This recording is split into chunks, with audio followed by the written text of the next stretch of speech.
Buenas noches. Quiero agradecer tener el honor de inaugurar las actividades científicas de GANOA con este primer webinar de muchos que se vayan a llamar Jueves de Asma.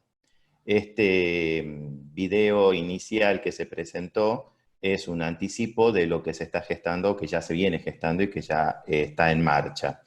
Así que queremos agradecer también a Marcela Santoro con todo su equipo que nos puede poner en línea y nos tiene conectados siempre impecable. Y vamos a compartir la coordinación de esta noche con el querido Sebastián Leiva. Y vamos a dejar libre el chat para que durante todas las presentaciones ustedes puedan ir volcando sus inquietudes, comentarios y preguntas para que al final de cada charla elijamos alguna de las preguntas y podamos ir dándole el fin a la presentación de cada uno. Esta noche vamos a tener 3 disertantes de lujo. El tema de hoy es asma y virus, es una relación tóxica. Y voy a presentar al primero de los conferencistas, que es Dieguito Abdala, gran amigo, quien es médico neumonólogo, jefe de trabajos prácticos de la Cátedra de Histología de la Facultad de Medicina de la Universidad Nacional de Tucumán, jefe de trabajos prácticos de Medicina 1 y rotatorio de la Universidad San Pablo T, Facultad de Medicina también, y coordinador de GAN Paciente en GAN NOA. Así que, y miembro del staff del Hospital Padilla también, nuestro hospital. Así que, Diego, te dejamos a vos para que disertes sobre el tema, sobre el sistema inmunitario. Bueno, muchas gracias, Diego, muchas gracias a GANOA, muchas gracias a todo el público presente. Hoy hemos preparado este tema que es muy importante para poder entender a lo que va a seguir las otras charlas, el sistema inmune. El objetivo va a ser reforzar los conocimientos del sistema inmunológico, sobre todo el sistema inmune innato y adquirido. Es así que vamos a partir de un antígeno, que un antígeno genera un estímulo antigénico y esto lleva a que el sistema inmune produzca un reconocimiento del antígeno y esto lleva a una respuesta inmune. Esta respuesta inmune logrará la destrucción de este antígeno. Es por eso que el sistema inmune es un conjunto de células y moléculas responsable de la inmunidad y que el objetivo va a ser proteger a los antígenos contra antígenos externos nocivos y también mantener el equilibrio. Estos antígenos son antígenos agresores, ya sea bacterias, hongos, parásitos extracelulares, virus, parásitos intracelulares, células tumorales, partículas, astillas, vidrios, prótesis, etc. Es así que esto logrará estimular un sistema inmune, y este sistema inmune, el principal que se activa, y el primero, es el sistema inmune innato. El sistema inmune innato tenemos que recordar algunas características que nos permiten, digamos, tener las características generales. Son inespecíficas, están listos para actuar, actúan siempre igual, cada vez que el individuo sufre una agresión, es constante, nacemos con ella, es inducible ni transferible. Aunque la agresión se repita, actúa con la misma intensidad. Es así que la característica de la respuesta va a ser rápida y no requiere proliferación o expansión clonal. Pasadas las 4 horas de un proceso infeccioso, actúan diferentes respuestas que no tienen que ver con la especificidad ni la memoria. Entonces, estas células y estas sustancias actúan en serie, y por lo cual todos los componentes son importantes. Pero necesitamos saber las líneas de defensa del organismo, que puede ser de la inmunidad innata y adquirida. La inmunidad innata, primero la primera línea de defensa y la segunda línea. La primera línea, la piel intacta, las mucosas y las secreciones, la microflora normal, y la segunda, las células natural killer, y glóbulos blancos y fagocitos. la inflamación y las sustancias antimicrobianas. Y la tercera línea, los linfocitos B y T. Para desarrollar cada una de las partes de la primera línea, vamos a separar en tres barreras: física, química y biológica. La física está dada por la piel. La piel, con el proceso de queratogénesis, produce la queratina y permite que esta piel esté continua y que no esté alterada. El moco tiene que ver con todas las protecciones a las mucosas para favorecer que las partículas que se adhieren al mismo y a través de digamos, las modificaciones apicales de los epitelios se generan los cilios o los estereocilios que permiten que todas esas partículas y microorganismos lo deglutamos o lo eliminemos. Y las lágrimas permiten la lubricación de los globos oculares.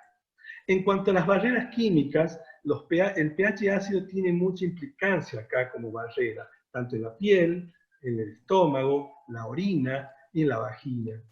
Y también los epitelios y las glándulas liberan algunas sustancias como lisosiman, lactoferrina, defensina, sobre todo las D, que destruyen, digamos, algunas paredes de microorganismos y favorecen al equilibrio de la microflora. Y de acuerdo a la barrera biológica, hace referencia a lo que sería la flora normal, ya tanto en la piel, en la boca o en el intestino. Eso sería la primera línea. En cuanto a la segunda línea, recordemos algunos componentes celulares. Los neutrófilos, que son células que tienen función de fagocitosis, los basófilos, que tienen función de liberación de mediadores de inflamación, los eosinófilos, que tienen función involucrada en la respuesta y en la parasitosis, los mastocitos, que favorecen la liberación en la inflamación y la respuesta inflamatoria, los macrófagos, que tienen, digamos, la función de la fagocitosis, son los primeros en la respuesta inmunológica, y las CLIS, que son células linfoides inaptas. Las células linfoides inaptas digamos, son las últimas que han surgido en los 10 últimos años en esta clasificación. Y allí se la clasifican en tres grupos, 1, 2 y 3. La 1 es la 1 propiamente dicha, y dentro de la 1 están los natural killers. Y de ahí está la 2, que están los novocitos, que son las células CIL2, que nosotros siempre lo vemos que en las webinars de asma. Entonces ahí tiene importancia en la cuestión de la parte del asma. Por eso, porque regula la homeostasis, la inflamación y los procesos autoinmunes. De allí tenemos componentes humorales. De los componentes humorales tenemos que recordar el complemento, que son 30 proteínas que circulan inactivas, que cuando hay un proceso inflamatorio o infeccioso, se activan por diferentes vías. La alterna, la clásica y la de las manosas, y estas llevan a que se activen, y hay que saber dos tipos de componentes. El componente de clivaje A y el de B. El clivaje A tiene funciones proinflamatorias, quimiotácticas, y el B, ozoninas. Entonces, las funciones serían lisis, quimiotaxis, ozonización e inflamación. En cuanto a las citoquinas, son glicoproteínas que son liberadas por diversas células, como macrófagos, linfocitos, células plasmáticas, células endoteliales, fibroblastos y granulocitos. Estas células liberan nuestras citoquinas, que pueden autoestimularse, que son autócrinas, o estimular a la célula vecina, parácrina, o a la distancia, endócrina. Entonces va a tener una función de activación, digamos, de células, activación a efectos virales, y ayuda al natural killer para eliminar los gérmenes. Otras son las proteínas de fase aguda, que son proteínas positivas y negativas. Las positivas nos interesan porque esas se triplican. Por ejemplo, la proteína C reactiva. También tenemos el fibrinógeno, las antiproteasas. Las negativas son la albúmina y la globulina, para que lo tengan en cuenta. Pero la que me interesa en los procesos es la proteína C reactiva, fundamentalmente. Después tenemos los interferones alfa y beta, que son aquellos de estas sustancias químicas que se liberan cuando los procesos virales generan su estímulo y favorecen la eliminación de los gérmenes. ya sea la alfa producida por fibroblastos y la beta por algunas células presentadoras. De allí, cuando se produce el proceso inflamatorio, el camino de este neutrófilo de la sangre al tejido tiene algunas características. Se libera la citoquina, estimula en la médula la proliferación de los polimorfos nucleares, y esto a través de la citoquina se dirige a través de la parte circulatoria al rodamiento, después a la adhesión y luego a la diapéresis.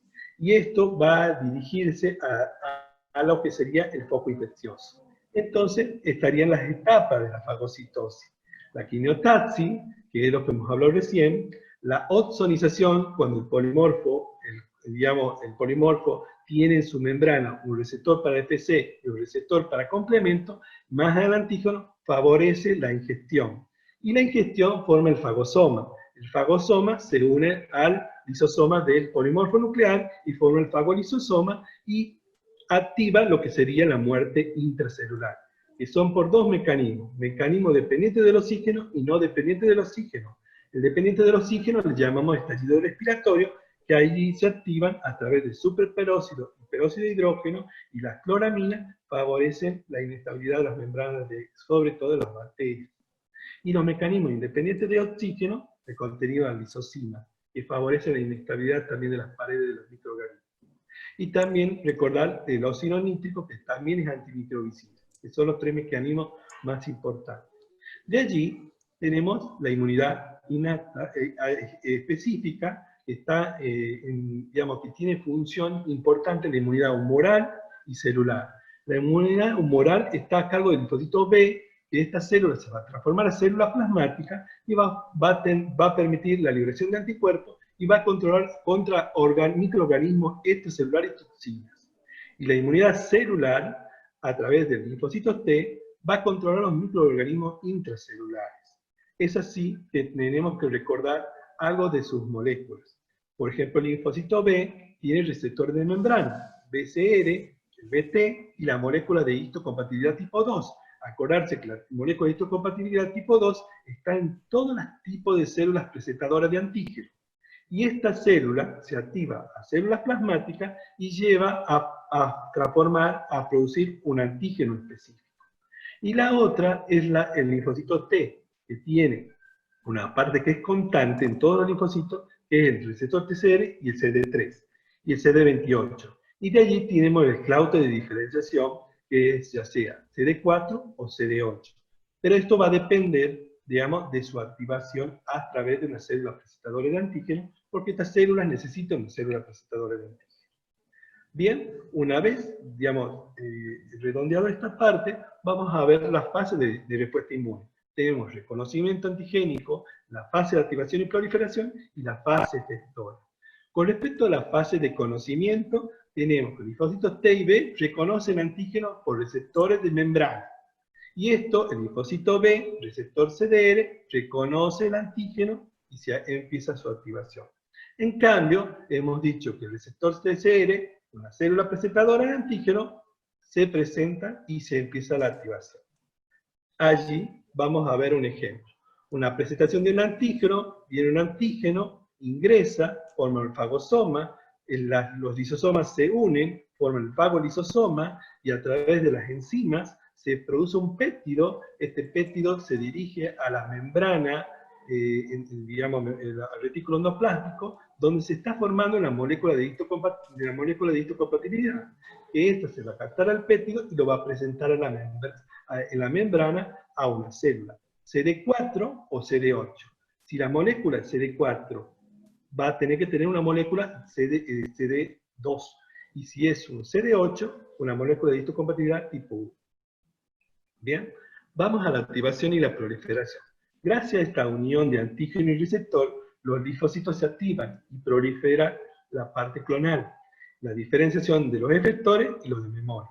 Entonces llega, por ejemplo, un virus, un proceso de cáncer, un shock séptico, activa la interleuquina 12, las células presentadoras con la molécula 2, el CD4, el TH0, que es el NABU, activa el TH1, y de allí va a liberar la citoquina, interleuquina 2, 6 y interferones. la idea es que sepan que esta vía va a ir para las vías de los microorganismos intracelulares. Y luego tenemos las alergias, los helmintos, el HIV sin tratamiento, la recuperación de cuadros sépticos, pulmonares y meningios, que liberan interleuquina 4. Esto, con el mismo proceso, estimularía la vía TH2, que estimularía la interleuquina 4, 5, 10 y 13. Y esto va a ir por la vía extracelular de los microorganismos. Y con respecto a algunas ciertas bacterias, liberan interleuquina 23, que esta van a estimular la vía TH17, que está asociado a procesos autoinmunes, a esclerosis múltiple, artritis reumatoidea. Pero hay que acordarse que hay otros tipos de linfocitos, el TH regulador, que se activa a través de la interleuquina 6 y 10. Este generalmente se lo liberan los TH2. ¿Bien? Esto sería el CD4. En cuanto al CD8, hemos visto que el TH1 se estimulaba.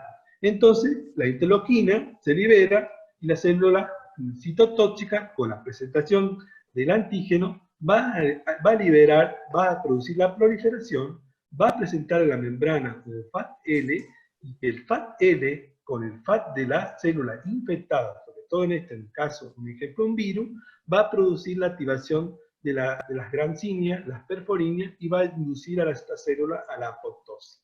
¿Bien?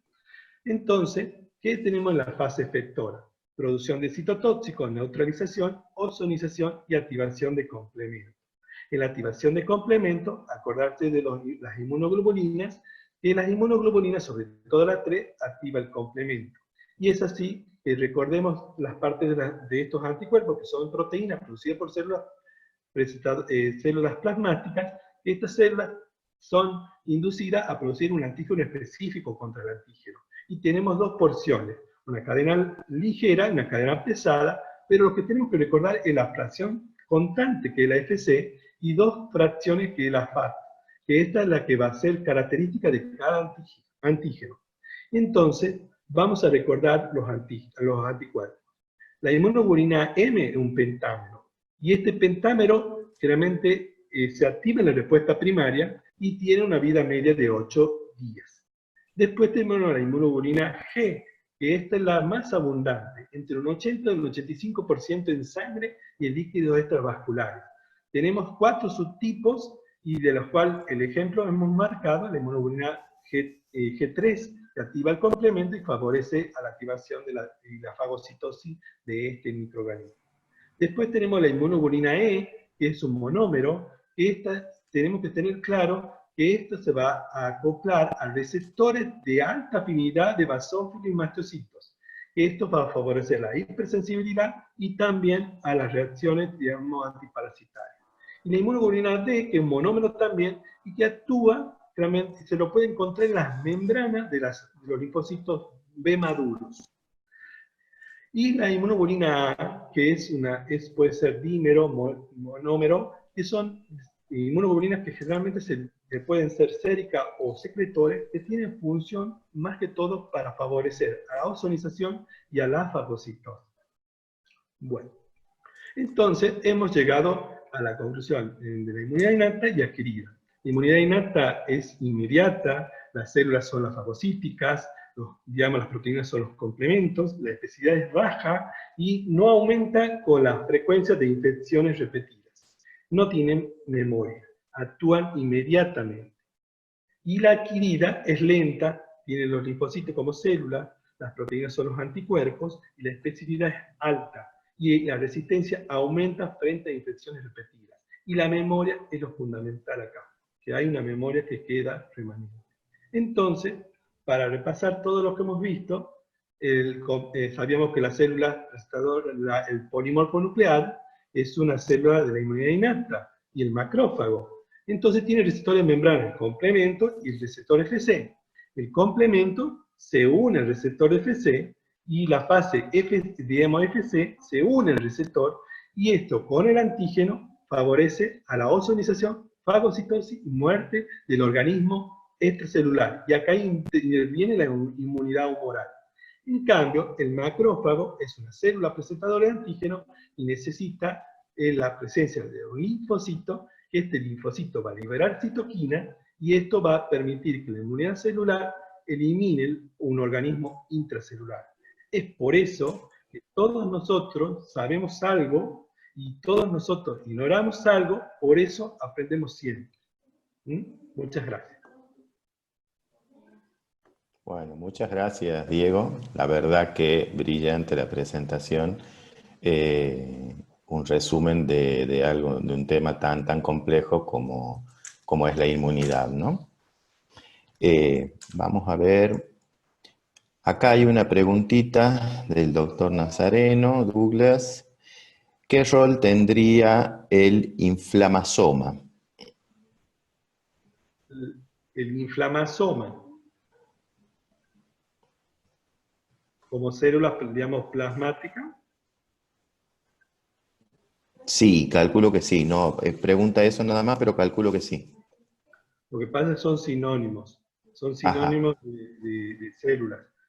Hay que ver, digamos, los sinónimos porque generalmente los inflamasomas son conceptos, digamos, quizás, digamos, son sinónimos de algunas células innatas y eso puede ujú, llegar a confundir. Es preferible, digamos, tratar de hablar de las células innatas, que son las últimas, bien, digamos, los novocitos sobre todo, que son los que nos interesan, pero son sinónimos bien, de células innatas. bien, perfecto. A ver, estoy revisando en el chat. Ya saben que lo tienen abierto para hacer preguntas. De todas maneras va a quedar abierto para que después hagamos alguna otra pregunta si surge sobre la exposición de Diego. Bueno, te agradecen.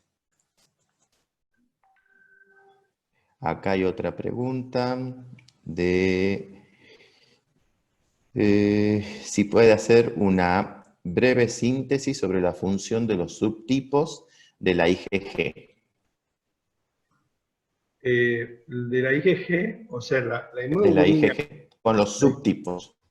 la IgG, normalmente la inmunoglobulina G, digamos, se activa y normalmente no tienen una función, digamos, tienen una función específica, pero hay algunas que realmente tienen más funciones, sobre todo en la inmunidad, sobre todo la C3, la 3 que es la más importante, pero las otras tienen, digamos, implicancia en el pasaje de la barrera, digamos, de la barrera a través de digamos, de la placenta, que eso permite, digamos, sobre todo digamos, el contacto y la inmunidad hacia el niño sobre todos los 6 meses. Realmente solamente son las más que todas Bien, las últimas. Pero, bien, digamos, todas actúan de la misma característica produciendo la ozonización. Solamente que la bien, más específica es la 3, que actúa de complemento. Las otras actúan en ozonización y actúan, digamos, favoreciendo la fagocitosis. Y otras realmente, digamos, sobre todo, todas realmente actúan de esa manera. Sobre todo algunas, digamos, la 3 la que más específicamente actúa en el complemento. bien. Por eso, Activando el complemento, que es lo que habías las expresado. otras tienen todas las implicancias en la ozonización. Bien, perfecto. Bueno, ¿qué les parece si en honor al tiempo seguimos con nuestra próxima disertante? Bueno, vamos a... Perdón, Dieguito, Sí, necesito que dime. dejes de compartir pantalla. A Bien. Diego Abdala. Somos muchos Diego. Ahora sí.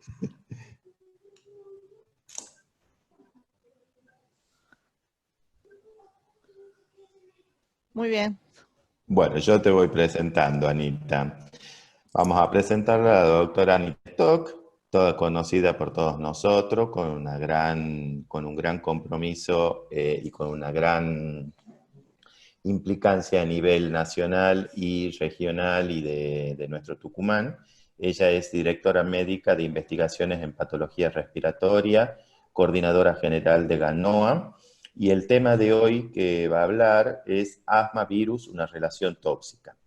Hoy más que nunca, desde esta pandemia que tenemos y a través en el mundo científico y en la práctica diaria, el desafío de convivir con distintos tipos de virus, como los adenovirus, adenovirus, rinovirus, influenza, COVID y demás, influyen en la calidad de vida de nuestros pacientes asmáticos a diario, por lo cual la relevancia de este tema, ¿no? Bueno, Anita, te dejamos el micrófono para Gracias, vos, Dieguito. a lucirte. Gracias, Dieguito. No, a vos. Muy bien. Ya sabemos de hace millones de años que los virus tienen una convivencia con el ser humano, ya desde la prehistoria que tenemos que convivir con los virus. Y hablemos un poquito de los virus. Los virus en realidad son cadenas de material genético. Y esa cadena de material genético, para poder proteger esa cadena de material genético, la mayoría de los virus están envueltos en una cápsula o una membrana que se llama cápside, que es glicoproteica, y muchos de los que no tienen esa cápside son tan inteligentes, los virus, para poder disimularse ante el sistema inmune, que se envuelven en la misma membrana de las células que ellos tienden a infectar. Y hay dos tipos de virus. Los virus de ADN, que necesitan entrar al núcleo de la célula para poder replicarse, y cuando ingresan al núcleo, estos virus de ADN son mucho más estables, porque el ADN es una cadena genética mucho más estable que la ARN. En cambio, los virus de ARN solamente pueden replicarse se replican en el citoplasma, no necesitan ingresar al núcleo de la célula. Pero esto de replicarse en el citoplasma los hace más tendientes a mutar. ¿Por qué? Porque se recombina su propio material genético, hacen recombinación o con la unión de otros virus que están dentro del citoplasma, o bien cuando van transmitiéndose de ser humano en ciclos, entre ciclos de ser humano a ser humano o de ser humano a animales, eso hace que sufran mutaciones, por ejemplo, el de la influenza A. El virus de la influenza A, por eso es que van generando distintas cepas por las diferentes mutaciones que tienen, y es que tenemos que tener vacunas todos los años para poder vacunarnos contra las diferentes cepas. Entonces, ¿cuáles son estos virus que pueden, respiratorios, digamos, que nos afectan en la vía respiratoria? Tenemos los virus de ADN, adenovirus, el herpes simplex, el micoplasmovirus, el parvovirus, el citomegalovirus, y después tenemos los virus de ARN, el rinovirus, el virus sincitial respiratorio, la influenza y actualmente el coronavirus. Pero ¿cómo reacciona nuestro sistema inmune a esos virus respiratorios? Bueno, ya como lo explicó en su clase magistral Dieguito Abdala, la verdad que una clase excelente, el primer mecanismo de defensa que tenemos ante los virus es la inmunidad innata. Como él lo expresó bien, las barreras epiteliales es la primera línea de defensa. Después tenemos los fagocitos, el complemento, las células NK, que son las natural killer, y luego, esto fíjense que aparece en horas. Y como dijo Diego, en las primeras horas ya está a punto la inmunidad innata para poder combatir los virus. Pero después, a medida que pasan los días, va apareciendo la inmunidad adaptativa, que es a través, de los linfocitos B, con la formación de anticuerpos, y de los linfocitos T, que son células efectoras que producen a través de cuando el virus es captado a través de, por ejemplo, una célula dendrítica o alguna célula que pueda presentar el antígeno del virus, lo que hacen los linfocitos T, lo destruyen a la célula efectora a la célula presentadora de antígeno junto con el virus. ¿Por qué? Porque los virus que se introducen dentro de las células del epitelio, por ejemplo, dentro de las células del epitelio de la vía respiratoria, estas células que están en el epitelio de las vías respiratorias no son presentadoras de antígenos. Entonces, necesitan ser fagocitados por este tipo de células que le permitan expresar ese antígeno a los linfocitos T citotóxicos para que la destruyan a esas células junto con el virus. Pero acá quiero que se fijen en algo importante. Uno de los primeros mecanismos de defensa que son producidos fundamentalmente por las barreras epiteliales en un primer momento de la infección, son los interferones. Quiero que recuerden esto de los interferones como primer mecanismo de defensa de la inmunidad innata, porque va a tener una relación muy importante en el desarrollo del asma. ¿Por qué los interferones? Porque estas mismas células, cuando las células del epitelio, cuando son infectadas por un virus, inducen a un aumento de la respuesta del interferón, y el interferón, especialmente entre los beta, los gamma, especialmente el gamma en la vía respiratoria, van a producir la apoptosis de las células que están infectadas y van a limitar la infección viral. Entonces, ¿qué pasa cuando un virus ingresa al epitelio de las vías respiratorias? Cuando este ingresa al epitelio y contamina, digamos, el epitelio o las células de la vía respiratoria, del epitelio respiratorio, lo que produce es una alteración o un daño en la barrera epitelial, que como dijimos, y como lo dijo Diego, es la primera barrera que tenemos de contención ante las infecciones. Al estar dañada la barrera epitelial, esto permite en el asma que ingresen con más facilidad los alergenos.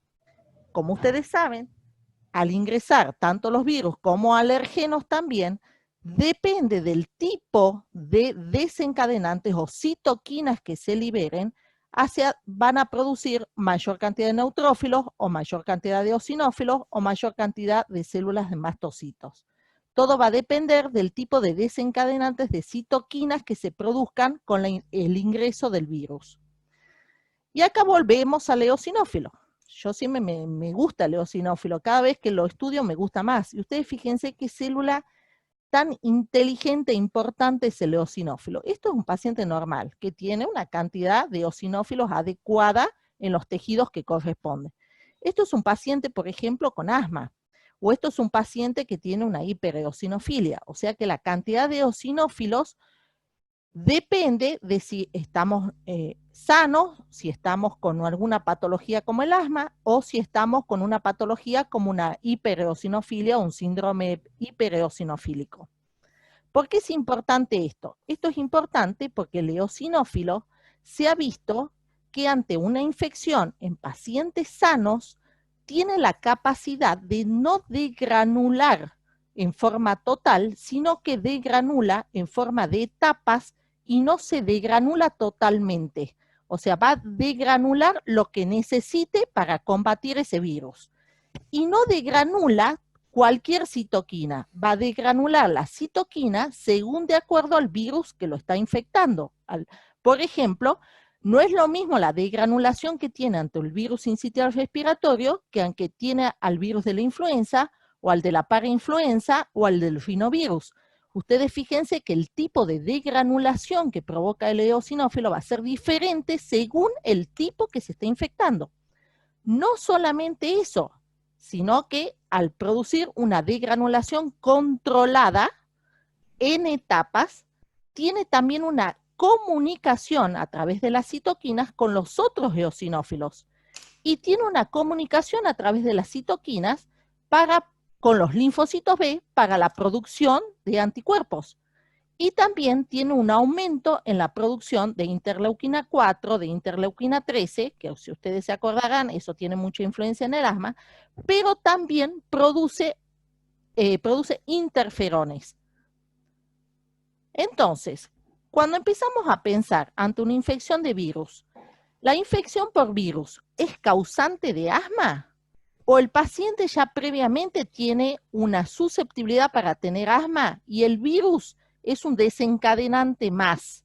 Es decir, acá estamos en la gran disyuntiva. Entonces, veamos, ¿los virus son causantes de asma? Y fíjense que lo más estudiado fue el rinovirus. El rinovirus en los lactantes es el principal factor de infección dentro de los virus, diría más que el virus sincitial respiratorio, y se ha visto que aquellos lactantes que tienen sibilancias en relación a las infecciones respiratorias por rinovirus tienen un riesgo de 6 a 10 veces superior de padecer asma bronquial. Pero hay un estudio, fíjense que este estudio fue hecho está en el New England en el año 2000, en donde se vio de que aquellos niños lactantes, a medida que tienen más hermanos, de 1, 2, 3 o más de 3 hermanos, suelen presentar menos riesgo de padecer asma por tener más cantidad de hermanos. Y aquellos niños lactantes que fueron a un maternal, cuanto más chiquitos fueron al maternal, tienen más posibilidad de infecciones por virus, pero menos riesgo de padecer asma. Entonces, ¿qué estamos diciendo acá? Quiere decir que los niños en el periodo de lactancia o en el periodo de preescolares que tienen más contacto con otros niños y más posibilidades de infecciones virales, tendrán menos riesgo de infección por asma. O sea, que no todo el niño que se infecta por un rinovirus va a tener asma. Y fíjense que se ha visto que aquellos niños que tengan una infección por rinovirus y que tienen el interferón gamma bajo son aquellos niños que van a permanecer sibilantes a lo largo del tiempo. O sea que acá hay un factor de déficit de la inmunidad innata en aquellos que sí van a presentar asma. Y evidentemente hay un factor de protección de la inmunidad innata en aquellos que no van a presentar asma. Pero aquellos niños que se vieron que tenían el interferón bajo y aumento de riesgo por rinovirus y que tenían un aumento, o sea, al tener una infección por rinovirus con un interferón bajo y tenían más desarrollo de asma, eran aquellos que tenían un genotipo especial, 17q21, eran aquellos niños que por tener interferón bajo y mayor riesgo de asma o de sibilancias por rinovirus son los que iban a desarrollar asma. Es decir, que no cualquier niño que tenga una infección por rinovirus va a desarrollar asma. Tiene que tener algún tipo de inmunidad innata deficitaria y algún genotipo que se asocie con esa inmunidad innata deficitaria. Esto se vio, por ejemplo, este estudio me encanta. Este estudio me encanta y acá puse la fotito porque mucha gente me preguntó cada vez que lo presento qué son los Amish y los Uteritas.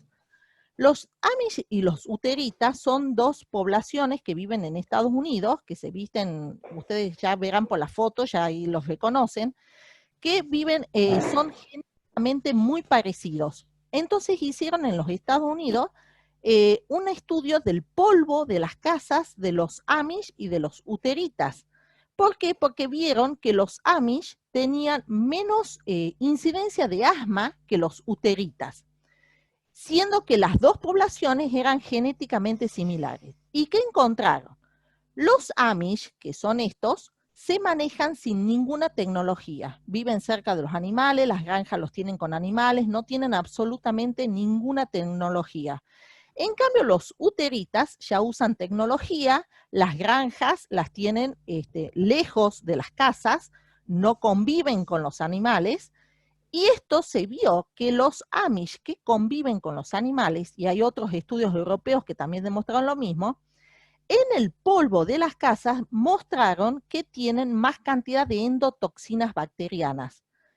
¿Qué significa esto? En aquellos Amish que tenían más cantidad de endotoxinas bacterianas, aparentemente desde que nacen, que tienen contacto con estas endotoxinas y estos alergenos, tienen menos posibilidades de asma. En cambio, aquellos que tienen menos contacto en sus primeros años de vida con alergenos o con endotoxinas bacterianas, van a tener una mayor incidencia de asma. Entonces, la hipótesis es que si estamos más en contacto con endotoxinas o alergenos, o endotoxinas bacterianas, o infecciones víricas, como demuestra ese estudio del New England, a edades tempranas, y por supuesto no hay una susceptibilidad genética a padecer asma, podríamos desarrollar mucho mejor el sistema inmune innato, lo que nos prevendría y pondría en un balance el TH1, TH2, TH17 y evitaría que tengamos un mayor riesgo de asma. Entonces, esto está descrito en este cuadro. Por ejemplo, hay una ventana crítica entre el embarazo y la lactancia en donde influiría todo lo que hablamos del microbioma. Por ejemplo, la cesárea, los antibióticos, la lactancia artificial, las dietas, el contacto esto con animales, lo que se llama la hipótesis de la higiene. Cuanto más higiénicos según seamos, más posibilidades podremos de tener asma. ¿Por qué? Porque todos estos factores influyen en el microbioma, así como en el microbioma intestinal. El microbioma del intestino libera unas ciertas señales al microbioma del pulmón a través de ácidos grasos, en donde le dice al microbioma del pulmón también cómo tiene que formarse. Si tenemos un buen microbioma y no tenemos predisposición genética, no tendremos asma, por más que tengamos exposición a los virus. Pero si hay una disbiosis microbiana y tenemos esa predisposición genética, ante el impacto de infecciones recurrentes por virosis, vamos a padecer alergia y asma. Entonces, en la evolución del ser humano, se ha visto que, aparte de la susceptibilidad genética, hay rasgos epigenéticos, cambios en el microbioma, vivimos en condiciones más asépticas, tenemos otros factores exposicionales, como ser el fumar, que hacen que tengamos una inmunidad innata mucho más baja y un desbalance de la inmunidad adaptativa, como bien lo explicó Dieguito. Entonces, podríamos decir que en lactantes, si tenemos un déficit de la inmunidad innata, a eso le llamamos la causa de asma por virus dependiente, en donde tenemos respuestas innatas antivirales que son defectuosas, y es un asma de inicio más temprano, antes de los 6 años y antes de los 3 años, en donde el niño presenta exacerbaciones más graves y presenta, a lo largo de su vida, puede presentar un asma mucho más grave, que este tipo de asma que se presenta en niños mayores de 6 años, que ya son alergenos dependientes, y se da por un desbalance de la inmunidad adaptativa TH2. Este desbalance inmunitario TH2 hace que los niños empiecen el asma alérgica con un inicio más tardío digo después de los 6 años. Y este tipo de asma, los niños presentan menos exacerbaciones y un asma mucho más benigna, digamos, que este tipo de pacientes con asma. Entonces, los virus son causantes. ¿Cómo causan las exacerbaciones de asma? Y sabemos que las exacerbaciones de asma se producen en 3 ciclos. En el otoño, donde se producen fundamentalmente en los chicos el 80% de las exacerbaciones de asma en el otoño son por virus. En el invierno, fundamentalmente en adultos mayores de 50 años, donde el 50% de las exacerbaciones virósicas son en adultos. Y en la primavera, que ya no depende tanto de los virus, sino de los alérgenos dominantes en ese momento. Y la exacerbación por asma se vio que en los niños suele ser más eosinofílica y en los adultos suele ser más de tipo neutrofílica.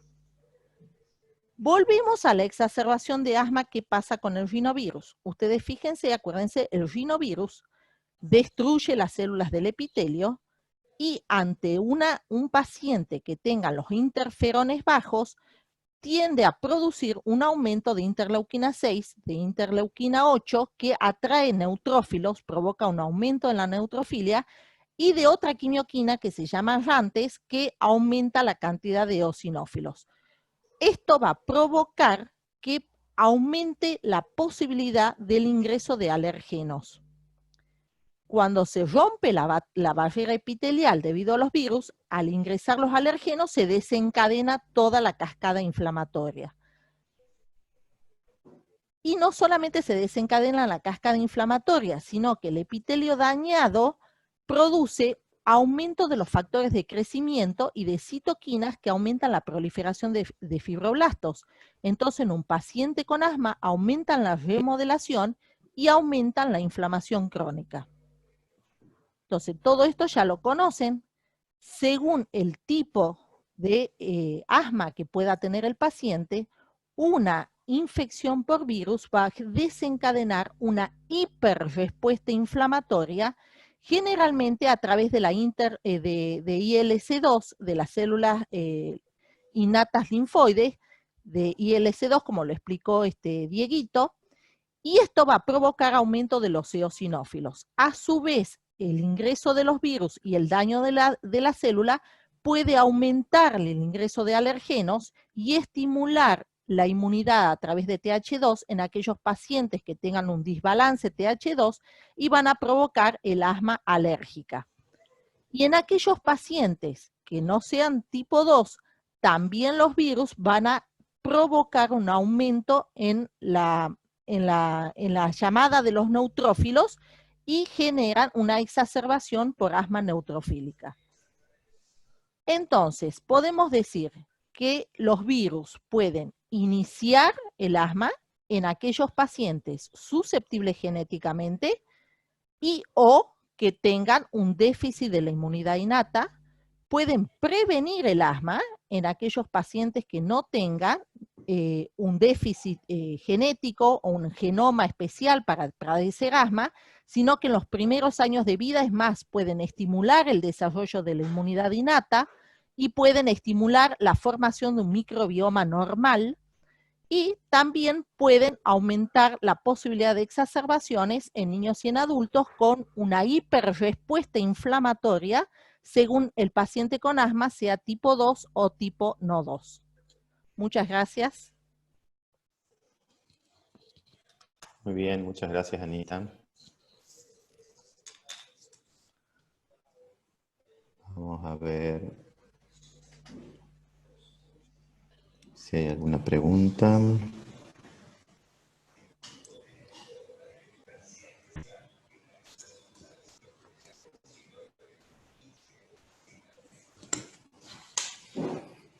Bueno, con respecto a lo que se está grabando, sí se está grabando la conferencia, después la vamos a ir pasando.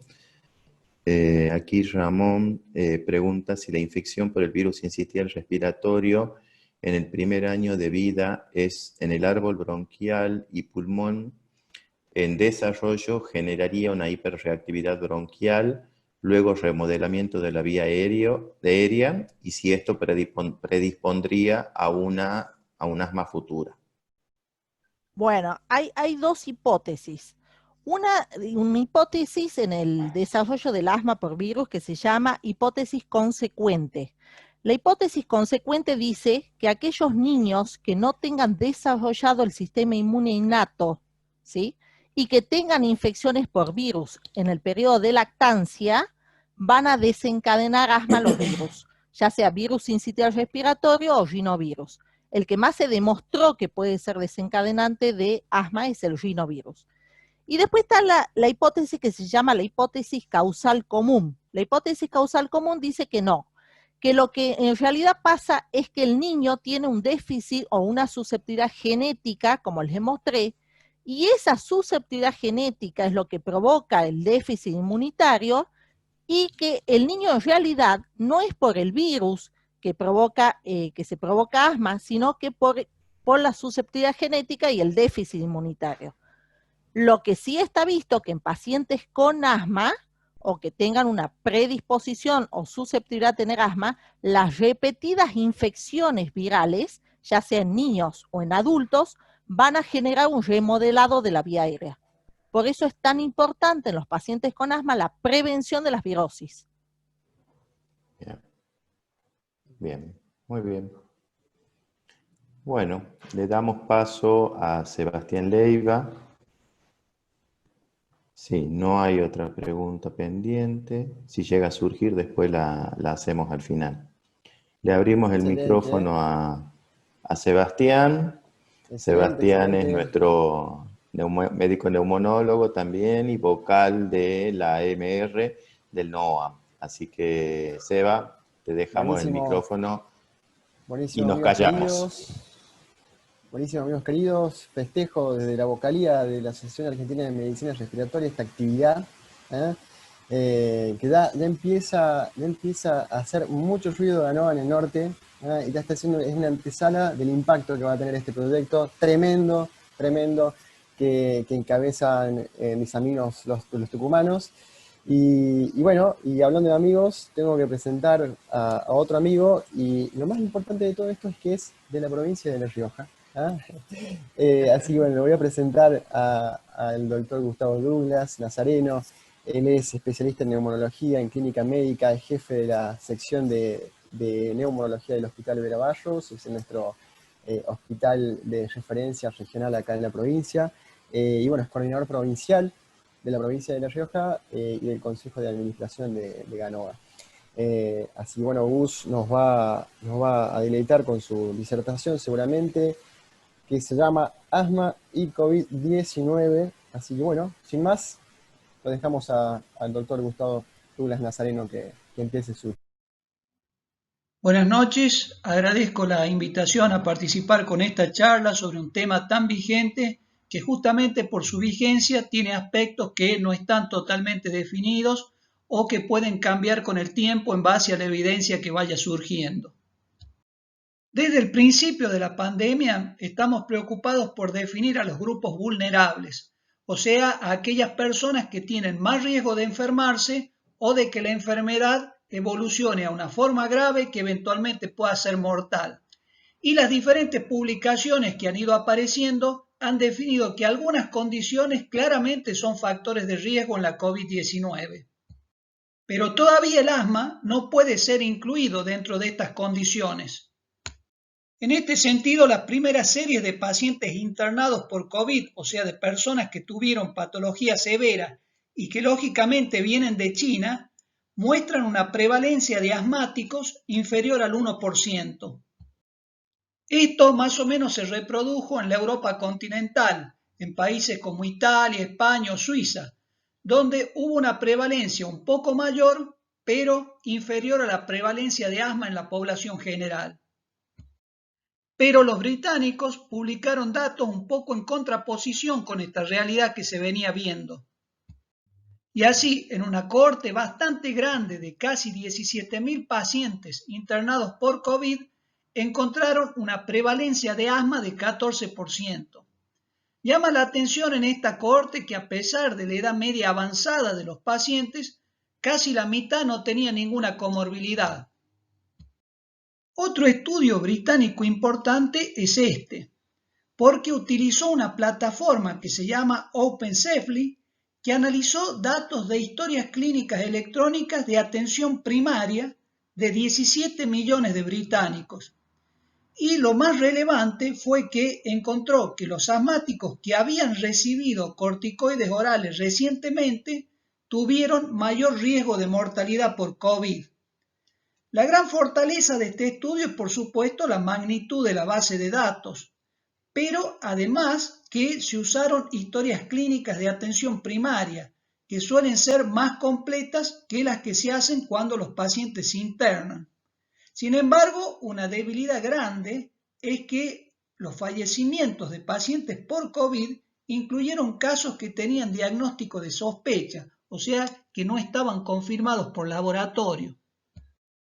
Por otro lado, las series de Estados Unidos la verdad que desorientan un poco, porque han mostrado una prevalencia de asma bastante variable, que va desde algo más del 7% en una serie donde no se discriminó entre asma y EPOC al 17% en otra publicación donde el 89% de los pacientes tenía más de una comorbilidad. Y en las demás series, la prevalencia de asma en los pacientes internados por COVID fue más o menos similar a la prevalencia de asma en la población general, que es de más o menos el 9%. Y en la Argentina tenemos datos de los primeros 117.000 casos de COVID confirmados, y el asma tuvo una prevalencia de algo más del 5%, o sea, más baja que en la población general, y de los que fallecieron, un 3% tenía asma. Pero como para tener una perspectiva, hay que considerar que de los que se murieron, un 7% no tenía ninguna comorbilidad. Y entonces surge la pregunta sobre cuáles podrían ser las causas que expliquen esta disparidad en los estudios de prevalencia.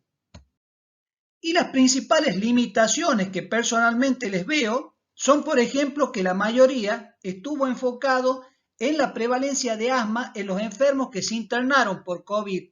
Y esto solamente indicaría si el asmático tiene más riesgo de tener una COVID lo suficientemente severa como para motivar su hospitalización. Pero al no incluir prevalencia de COVID en asmáticos ambulatorios, no podemos saber si estos pacientes son más susceptibles a infectarse. Con el agregado, además, que en muchos países al principio, en el afán de aislar, también se internaban pacientes con cuadros leves, así que la prevalencia de asma en hospitalizados puede que no haya tenido una relación tan lineal con el riesgo de enfermedad severa. Y otro problema es que en varios trabajos no se hicieron los ajustes necesarios ante la coexistencia de comorbilidades, y entonces puede haber sucedido que otra patología distinta del asma haya sido el factor predisponente para que el paciente se contagie o para que adquiera un cuadro severo. Y tampoco hubo registro adecuado de comorbilidades, sobre todo en los pacientes leves. Por eso me pareció interesante este trabajo, que es retrospectivo, pero que reunió 1.500 pacientes con COVID, donde se incluyeron internados, pero también ambulatorios. Y se registraron muy bien las características demográficas y las comorbilidades. Y encontraron que la prevalencia de asma fue del 14% y que comorbilidades muy importantes en el contexto de la COVID, como obesidad, hipertensión arterial, diabetes, apnea de sueño o enfermedades cardiovasculares, eran justamente más frecuentes en los asmáticos. Y también determinaron que haciendo los ajustes correspondientes para factores demográficos y para comorbilidades, no había diferencias significativas entre asmáticos y no asmáticos en riesgo de internación por COVID, o sea, en gravedad de la enfermedad. Y tampoco hubo diferencias en el riesgo de internación entre asmáticos que usaban corticoides inhalados y aquellos que no. Y en este otro trabajo analizaron 15 estudios de prevalencia de asma en pacientes internados por COVID, comparándolos con la prevalencia de asma en población general, que está representada por el triángulo celeste en la tabla. Pero lo que yo quiero destacar como dato llamativo fue que la prevalencia de asma en internados por COVID resultó bastante inferior a la prevalencia de asma en los que se internaron por influenza en los últimos 4 años en Estados Unidos. Por otro lado, en este trabajo también se encontró que en sus 436 pacientes internados por COVID no hubo diferencias significativas en riesgo de intubación entre asmáticos y no asmáticos. Así que podría haber un fundamento por el que asma y COVID pueden no tener una relación tan tóxica. Y la explicación parece estar en los receptores a los que se une el virus en las células humanas. Todos conocemos al famoso receptor AC2 al que se une la proteína Spike del virus, pero para que esta proteína pueda unirse necesita ser preparada, ser clivada por una proteasa de la membrana de la célula humana que se llama proteasa de transmembrana serina 2. En este trabajo, por ejemplo, se estudió en células de esputo de pacientes asmáticos severos y de controles sanos la expresión de los genes que codifican los receptores de AC2, de proteasa de transmembrana y las moléculas de adhesión ICAN a las que se unen los rinovirus. Y se vio que no había diferencias en la expresión de AC2 ni de proteasa de transmembrana entre los asmáticos y los sanos. En cambio, la expresión de ICAN1 estaba aumentada en los asmáticos, lo que explica por qué los rinovirus son causas muy frecuentes de crisis asmáticas. Además, en los asmáticos se vio que la edad, el sexo masculino, la raza negra y la diabetes aumentaban la expresión de receptores AC2 y de proteasa de transmembrana. Y al contrario, la expresión de estos genes fue más baja en aquellos asmáticos que utilizaban esteroides inhalatorios, y tanto más baja cuanto más alta era la dosis. En cambio, los esteroides inhalatorios no tuvieron influencia en la expresión de los genes de ICAN1. Y a partir de estos hallazgos, los autores hipotetizan que el uso de esteroides inhalatorios en los asmáticos no favorecería una enfermedad grave por COVID e inclusive podrían brindar algún beneficio. En cambio, la coexistencia de asma con ciertas condiciones como edad avanzada, sexo masculino, algunas hernias o diabetes serían desfavorables porque aumentarían la expresión de los receptores AC2. Hay que tener en cuenta que como otros estudios que vamos a ver a continuación, son estudios ex vivo, o sea que la repercusión clínica de los hallazgos no está demostrada y que además se cuantifica la expresión de genes y no directamente la proteína AC2 o la proteasa de transmembrana, si bien la correlación suele ser bastante buena. Y este es un trabajo que se presentó en el Congreso Europeo esta semana, donde los autores encuentran resultados muy parecidos a los del estudio anterior. Pero yendo un poco más allá, parece que no todos los asmáticos tendrían el mismo comportamiento ante la COVID. En este trabajo se analizaron 3 cohortes distintas. Esta es una cohorte de niños donde se vio que la expresión de genes de AC2 en células del cepillado nasal era menor en aquellos que estaban sensibilizados con IgE elevado, o sea, atópicos, ya sea que fueran asmáticos o no, y que los biomarcadores de inflamación T2, como IgE total, IgE específica, óxido nítrico e IL-13, se relacionaban negativamente con la expresión de AC2, o sea que a mayor nivel de biomarcadores, a mayor nivel de inflamación T2, menor expresión de genes de AC2. Estos resultados fueron reforzados por lo que vieron en las otras 2 cohortes del mismo estudio, porque en una se vio que la expresión de AC2 disminuía en las células del epitelio nasal de riníticos alérgicos cuando se los exponía al alergeno, y en células de epitelio bronquial de asmáticos cuando se les hacía un test de provocación bronquial, o sea, pruebas de desafío que aumentan la inflamación T2. Y en la tercera cohorte se vio una reducción de AC2 en células de epitelio nasal y bronquial cuando fueron tratadas con IL-13, que como sabemos es una de las interleuquinas más importantes de la inflamación T2. Entonces, de acuerdo a estos resultados, aquellos que tienen sensibilización alérgica, ya sean asmáticos o no, tendrían menor expresión de receptores AC2 y por lo tanto menor riesgo de enfermedad severa por COVID. Y si bien este estudio es parecido, muestra una variante importante que hay que destacar. Aquí son células de epitelio bronquial de atópicos asmáticos y no asmáticos, y se comprobó que al tratarlas con interleuquina 13, la expresión de receptores AC2 disminuía en comparación con células de control no tratadas, pero llamativamente la expresión de proteasa de transmembrana aumentó. En este estudio además se analizaron 2 bases de datos genéticos y se vio que la expresión de receptores AC2 estaba reducida en alérgicos con rinitis o con asma y en los que tenían inflamación T2 alta, no así en los que tenían inflamación T2 baja. Y nuevamente se vio expresión aumentada de proteasa de transmembrana en los alérgicos y en los que tenían inflamación T2 alta.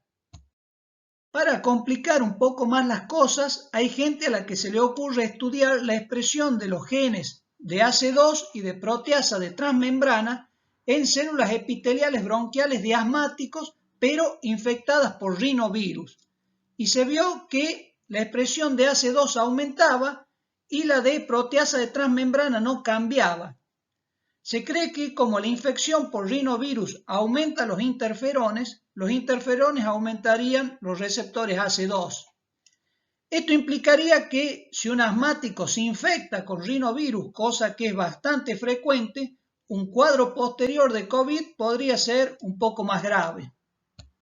Entonces, hasta aquí parece que si un asmático contrae COVID, tendría menos riesgo de enfermedad severa si tuviera un fenotipo T2 alto, si fuera atópico y si estuviera recibiendo esteroides inhalatorios. Sin embargo, nuevamente hay que tener en cuenta que son estudios in vitro y puede ser que la alteración de los receptores no implique que el virus pueda entrar más o menos en la célula y puede ser que no tenga ninguna repercusión clínica. Pero esta publicación da algún indicio de que los resultados in vitro pueden tener alguna relevancia clínica. Aquí se tomaron los antecedentes médicos de una base de datos de 500.000 personas, de las cuales el 13% tenía asma. Y en esta base de datos también se encontraron 641 casos de COVID severo. Entonces, al comparar pacientes con asma y sin asma, vieron que el riesgo para COVID severo era significativamente mayor en los asmáticos y se mantuvo significativo cuando se comparó con asma no alérgico. Sin embargo, para los pacientes asmáticos alérgicos no hubo una diferencia significativa con los no asmáticos en este riesgo de padecer COVID severa. Otro de los grandes interrogantes que lógicamente surge es cómo manejar a los asmáticos en este contexto. Y las recomendaciones para el tratamiento del asma en el contexto de la pandemia no han podido seguir el proceso riguroso convencional que tienen las guías basadas en la evidencia y sobre todo se limitan a recomendaciones de expertos. Sin embargo, todas las recomendaciones coinciden en más o menos lo mismo. Hay consenso, por ejemplo, que el tratamiento controlador tiene que mantenerse sin cambios. No hay, como vimos, evidencia que indique que los esteroides inhalatorios aumenten el riesgo de COVID severa y hasta pueden ser beneficiosos. Es recomendable no variar dosis, droga ni dispositivo. Se pueden utilizar dosis altas de esteroides inhalados si es necesario y ningún esteroide es mejor que otro. Si el paciente requiere de corticoides orales para mantenerse controlado, es conveniente que continúe y, por supuesto, con la menor dosis posible. El tratamiento con biológicos tampoco tiene que suspenderse porque no hay evidencia de que alteren la inmunidad contra la COVID. No está recomendado espaciar las dosis y si se tiene que iniciar un biológico o toca una dosis mientras se está cursando la infección activa de COVID, tal vez convenga retrasar el inicio o retrasar la dosis. Por supuesto, hay que poner en la balanza riesgos y beneficios. Y es conveniente que si la presentación de la droga y las condiciones del paciente lo permiten, se recurra a la autoadministración. En relación a las medidas de rescate, conviene que el paciente tenga un plan escrito para saber cómo y cuándo reforzar la medicación controladora o pasar a un ciclo corto de esteroides orales o consultar al médico. Hay que tratar de evitar las nebulizaciones a toda costa para no esparcir partículas aerosolizadas y reemplazarlas por aerosoles con aerocámara. Las nebulizaciones tienen que reservarse para situaciones extremas donde no se puede utilizar otro sistema o en pacientes no colaboradores. El asmático tiene que seguir rigurosamente todas las medidas de higiene y de aislamiento recomendadas para la población general y siempre que pueda tiene que utilizar los recursos de la telemedicina. Entonces, para repasar, es probable que a un asmático que contrae COVID le vaya mejor si tiene un fenotipo T2 alto y sobre todo si es alérgico. Si su asma no es severo, está bien controlado y no registra exacerbaciones recientes. Y si usa esteroides inhalatorios.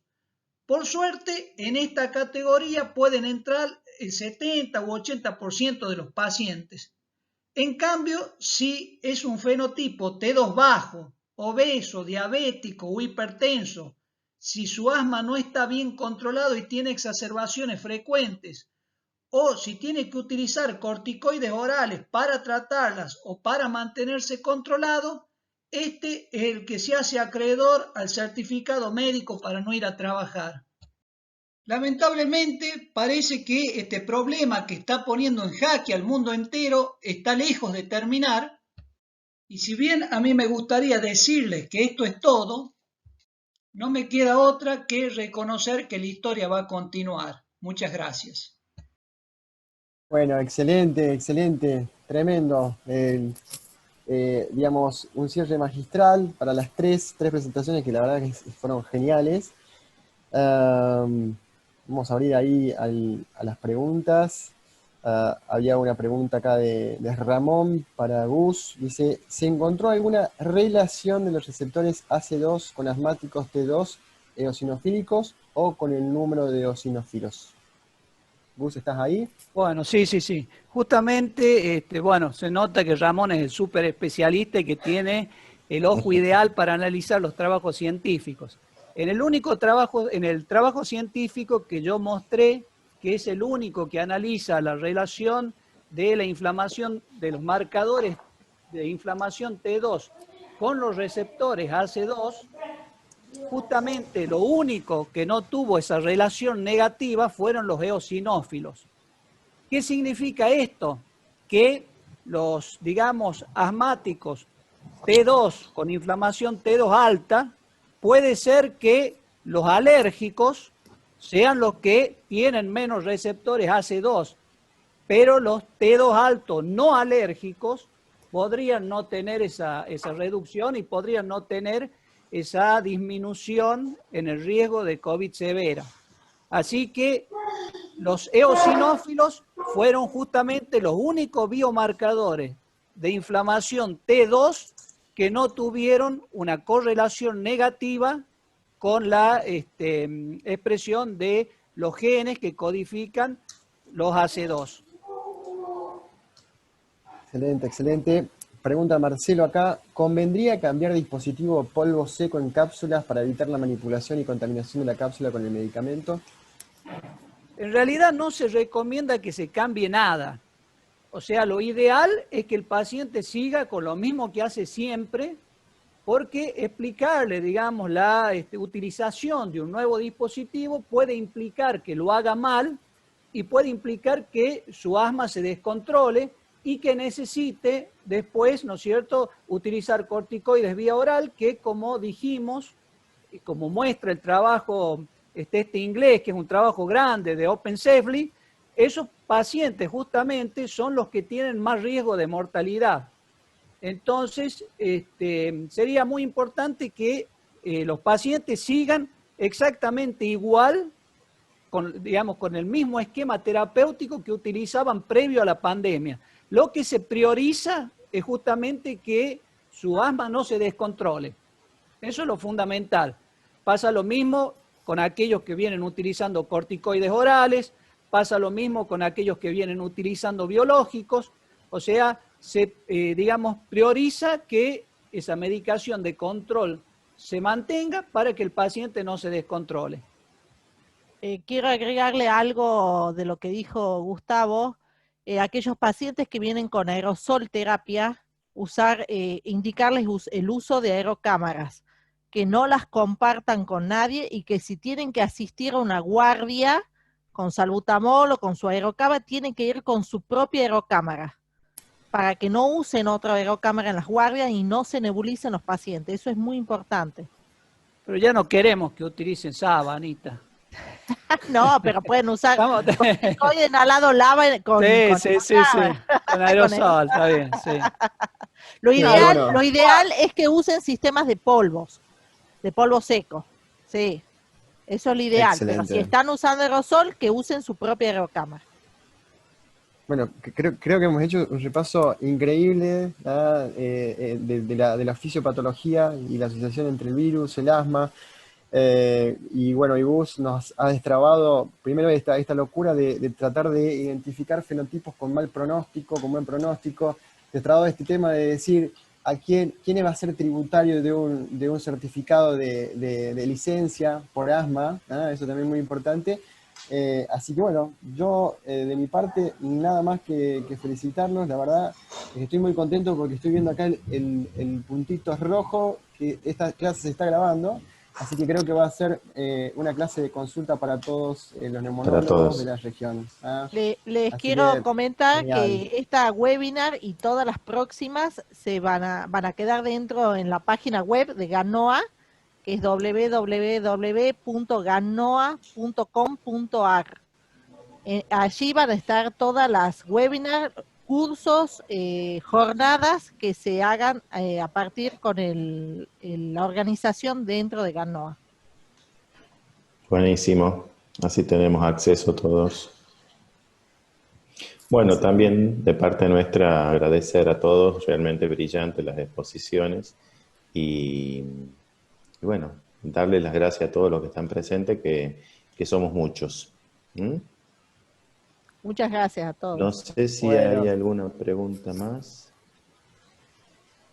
No, hice revisión acá, están todos agradeciendo,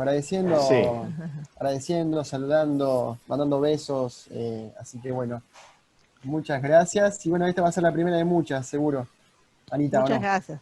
Totalmente. Se van a llamar Jueves de Asma. Excelente. Un Chicos, abrazo a grande. todos, muchas gracias. Y una sola corrección para Anita, no son webinars, son Zoom. Es un Ay, poquito Dios. diferente. Y por ahí la Marcela gente tiene un poquito de me miedo. veta porque yo digo webinar. Es Zoom, es diferente a un Bebo, todos sabemos quién estamos, que es diferente a los webinars. Después les explico bien a los de Ganó a todos. Pero Muy bien. Bueno, gracias, Marce. Gracias, gracias, son Marce. súper. Gracias, Marce, y Pasar la agenda de los... al staff de Marcela, también Sí. Santoro, por permitirnos esto. Gracias, doctora. Muchas gracias.